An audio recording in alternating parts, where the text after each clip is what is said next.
When he retired in '73, we had a fellow to come in by the name of Lloyd Watkins. Poor Dr. Watkins, a wonderful fellow, a very brilliant man, made me a full professor. He had an eye for talent. But in either case, the gold rush was over and the bond drive was on. In short, enrollment fell. We had to lose some faculty, and there were many problems during his administration, though not his own fault. Now, the students, though, if we call the 60s, the seething 60s or the sexy 60s, then the 70s should be known as the silent 70s. Because the students now couldn't protest the war, they had to find something else. So they engaged, the boys did, in panty raids.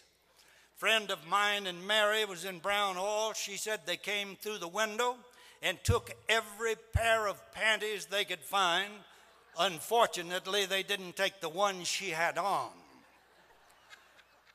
Well, another thing they decided to get into at that time was food fights.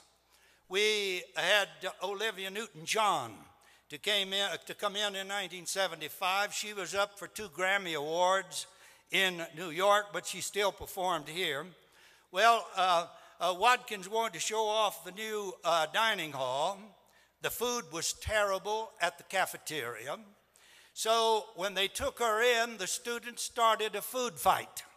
Food went everywhere. Fortunately, Olivia Newton-John got out with her life and did win 2 Grammy Awards that night in absentia to New York.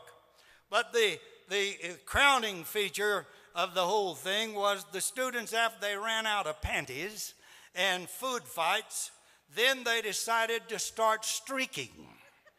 That was the real age to be alive. You know what a streaker is? That's a nude dude in a running mood.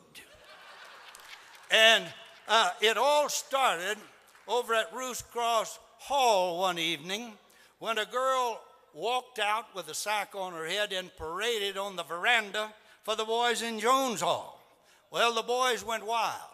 Within 2 hours, 4 boys in Jones Hall with no clothes on and no sack on their head, they paraded and the streaking started. Psh, psh, psh, psh.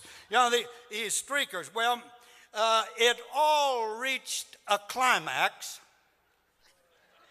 Well, surely a better word than that.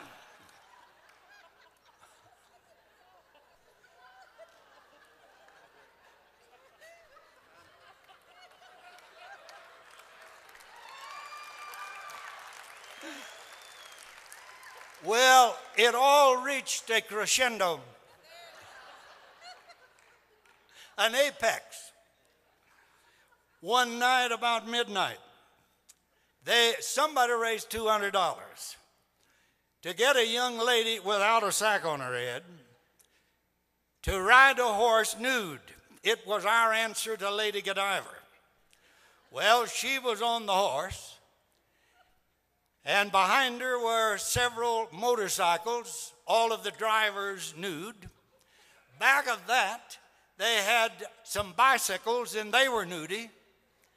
And then some marchers, and they had a parade through the campus of West Texas State Teachers College.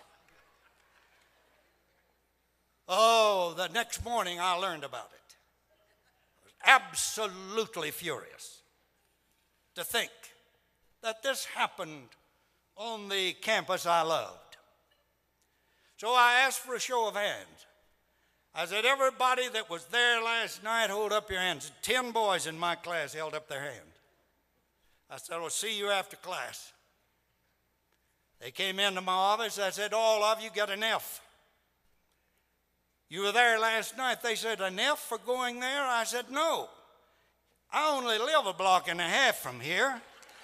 You get an F for not coming down there and waking me up so I could enjoy that. Well, the greatest event in the history of this college, and I slept through it, you know what I mean? Well, after Lloyd Watkins retired, and he did a wonderful job, then we brought on a wonderful